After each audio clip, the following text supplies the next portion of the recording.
और जो भी लोग टीआरसी की वजह से थोड़े से दिन रात मतलब मेहनत कर रहे हैं और उन्हें टीआरसी का इशू आ रहे हैं, तो यार तुर्की नहीं दे रहा तो यूरोपियन कंट्रीज़ कैसे देगा। लेकिन मैं कहूँगा आपको यूरोपियन कंट्रीज़ देगा नहीं। लेकिन फ़िलहाल मैं बात करता हूँ इधर पुर्तगाल के हवाले से।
अस्सलाम वालेकुम everyone, this is me Tanveer Pawar. कैसे हैं आप सब? खैरियत से हैं? उम्मीद करता हूँ सब खैरियत से होंगे, ठीक ठाक होंगे।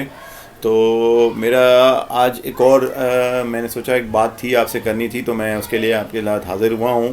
तो आज डिस्कशन हम करने वाले हैं। आपने मेरे थंबनेल में देख लिया होगा कि मैंने अब ये एक नई, मैं बेसिकली सोच रहा था कि ये सारी डिस्कशन एक और चैनल पे करूं, अपना एक और चैनल बनाऊं, लेकिन नहीं, मैं सोच रहा हूं जब बात टीआरसी पे ही करनी है और टीआरसी रिलेटेड करनी है तो क्यों ना इसी प्लेटफॉर्म को यूज़ किया जाए।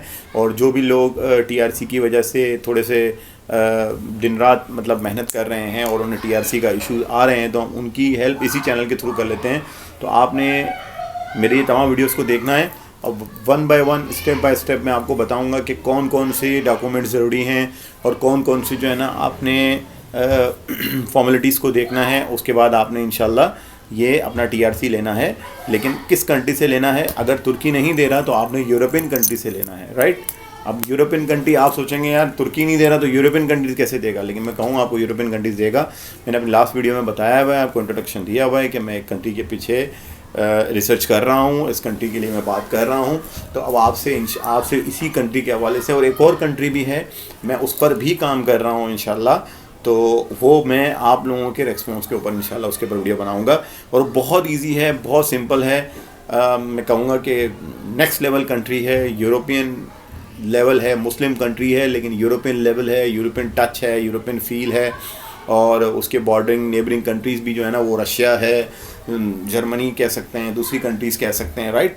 तो मतलब बहुत ही मॉडर्न किस्म की कंट्री है और बहुत इजी जो है ना टीआरसी देती है। तो उसके ऊपर भी बात करेंगे। लेकिन फ़िलहाल मैं बात करता हूँ इधर पुर्तगाल के हवाले से। तो पुर्तगाल की टीआरसी के लिए आपने जो है ना, जो भी हमारी फैमिलीज़ हैं वो मूव करना चाहती हैं, तो मैं कहूँगा कि पहले फैमिलीज़ मूव करने से पहले हेड ऑफ़ द फैमिली कोशिश करे जाए, इंशाल्लाह 2 साल वहाँ रहे। और 2 साल रहने के बाद अपने आप को मजबूत करने के बाद इंशाल्लाह फैमिली का वीज़ा वो देते हैं। तो फैमिली का नाम इंक्लूड करवा के आप उसमें फैमिली को भी बुला सकते हैं। तो वो कैसे हो सकता है मुमकिन? आपने विज़िट वीज़ा लेना है, विज़िट वीज़ा लेके आपने वहाँ पे पहुँचना है और वहाँ पे एक अच्छा सा, डिसेंट सा, ईमानदार सा आदमी ढूंढना है, जो कि आजकल बहुत डिफ़िकल्ट काम है। उस ईमानदार, अच्छे, नाइस बंदे को ढूंढना है जो आपकी हेल्प करे शुरू में, और वो आपके जो है ना डॉक्यूमेंट अप्लाई कराए, आपकी फ़ाइल रेडी करे। आपकी फ़ाइल रेडी करके वो जमा होती है, जिसको वो पुर्तगीज़ लैंग्वेज में शायद फ़ाइल को लॉक करना कहते हैं। तो वो फ़ाइल लॉक करवाए आपकी। जब वो फ़ाइल लॉक हो जाएगी, आपको 2 साल तक आपको वहाँ पे थोड़ा सा सर्वाइव करना पड़ेगा। अगर आप जॉब करना चाहते हैं, तो अगर जॉब करते हैं, कोई सी भी जॉब आप करते हैं वहाँ पे, तो you will be prepare for doing any job over there. अब उसमें वो बात भूलनी पड़ेगी कि भाई मैं पाकिस्तान में कोई बहुत बड़ा फ़न्ने खान हूँ, मैं बहुत बड़ा तुर्रम खान हूँ, मैं तो इतने बड़े घर में रहता हूँ, मेरे पास ये वाली गाड़ी चलाने के लिए है और ये है वो है। ये सारी चीज़ों को साइड पे रख के जो है ना, गर्दन में जो सरिया घुसा हुआ होता है ना, वो सरिया वरी हटाने पड़ेंगे और सारे सरिये निकाल के, और एक बहुत ही मासूम सा नन्ना मुन्ना काका सा बच्चा बन के, अच्छा प्यारा सा बच्चा बन के वहाँ जाना पड़ेगा। चाहे आपको वहाँ पे डिश वॉशिंग करनी पड़े, चाहे आपके वहाँ पे कपड़े धोने पड़े, चाहे आपको जो है ना वहाँ झाड़ू लगाना पड़े, चाहे आपको होटल में काम करना पड़े, चाहे आपको फैक्ट्री में काम करना पड़े, चाहे आपको खेतों में काम करना पड़े, ज़मींदारी करनी पड़े। Be prepare for everything if you want to do job over there, right. पुर्तगाल की बात कर रहा हूँ। लेकिन अगर आप वहाँ पर कुछ पैसे ले जाना चाह रहे हैं कि मैं वहाँ पे बिजनेस करूँगा, तो this is the also a possibility. अगर आपका कोई एक्सपीरियंस है, आप कोई शॉप ऑनर हैं, आप बिज़नेस ऑनर हैं, लेकिन आप वहाँ पे बड़े पैमाने पे नहीं, छोटी शॉप्स और खोल के बिज़नेस कर सकते हैं, जिसमें आप ये कह सकते हैं कि अगर आप हेयर ड्रेसर का सुना है बड़ा काम है वहाँ पे, वो कर सकते हैं। अब ये मुझे पता है काफ़ी सारे भाई बोलेंगे क्या हम वहाँ पे ये बनने जाएं वो बनने। देखिए मैंने आपसे पहले कहा कि जो ऑप्शंस हैं वो ऑप्शंस, आपका मकसद है अपना माहौल चेंज करना, हिजरत करना, उसके अंदर आपको कुछ भी करना पड़े, you will be ready for it. Second option उसमें आपको बिज़नेस का बता देता हूँ मैं।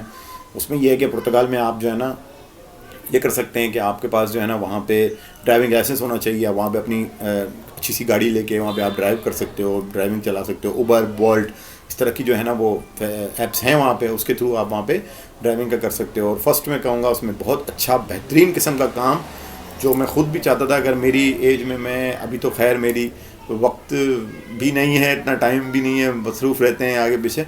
वक्त था जब, तब मैं अगर ये सीख लेता तो आज मैं वहाँ पे पाकिस्तानी अमाउंट में अगर करा जाए तो 10, 11, 12 लाख कमा रहा होता मंथली, अगर मैं वहाँ पे मोबाइल रिपेयरिंग कर रहा होता।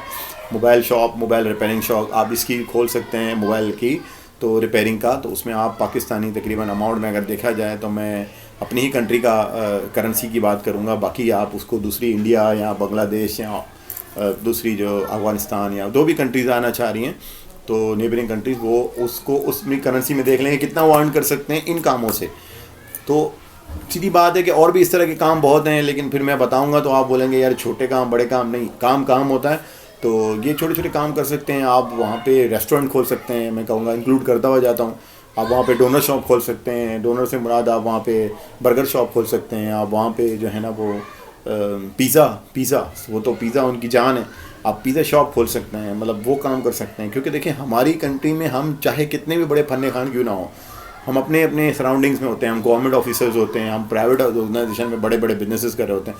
लेकिन once you will be landed in the other country, then you will think that you are going to start from the scratch. Whatever you are in your country, but when you are going to landed yourself for any other country, especially in the Europe, then you keep this thing in your mind that you are safer. You're not safer, basically you are like, you are keep bringing your all the like abilities and all that, but when you land some other country that तो उसमें ये होता है कि आपको zero से scratch करना पड़ता है अपने आप को। तो वो सब भूलना पड़ता है, मतलब मैं ये था वो था सब भूल के आपने यही छोटे छोटे काम करके अपने आप को कामयाब करके दिखाना होता है, चाहे वो जॉब हो चाहे वो बिजनेस हो। ठीक है, तो इसके बारे में भी मैं वीडियोस बनाता रहूँगा, अगर आप पूछेंगे मैं आपको डिटेल बताता रहूँगा। ठीक है, तो अपना बहुत सारा ख्याल रखिएगा, दुआओं में याद रखिएगा, और don't forget to subscribe my channel, share my YouTube channel with the family friends, और लाइक ज़रूर करें। और वीडियो मैं सब्सक्राइब इसलिए करता हूँ कि मैं जब वीडियोस बनाता रहता हूँ तो अब मैं कोई चीज़ें ऐसी होती हैं मैं बता चुका होता हूँ, लेकिन आपसे मिस हो जाती हैं तो नहीं सुन आती देखने में।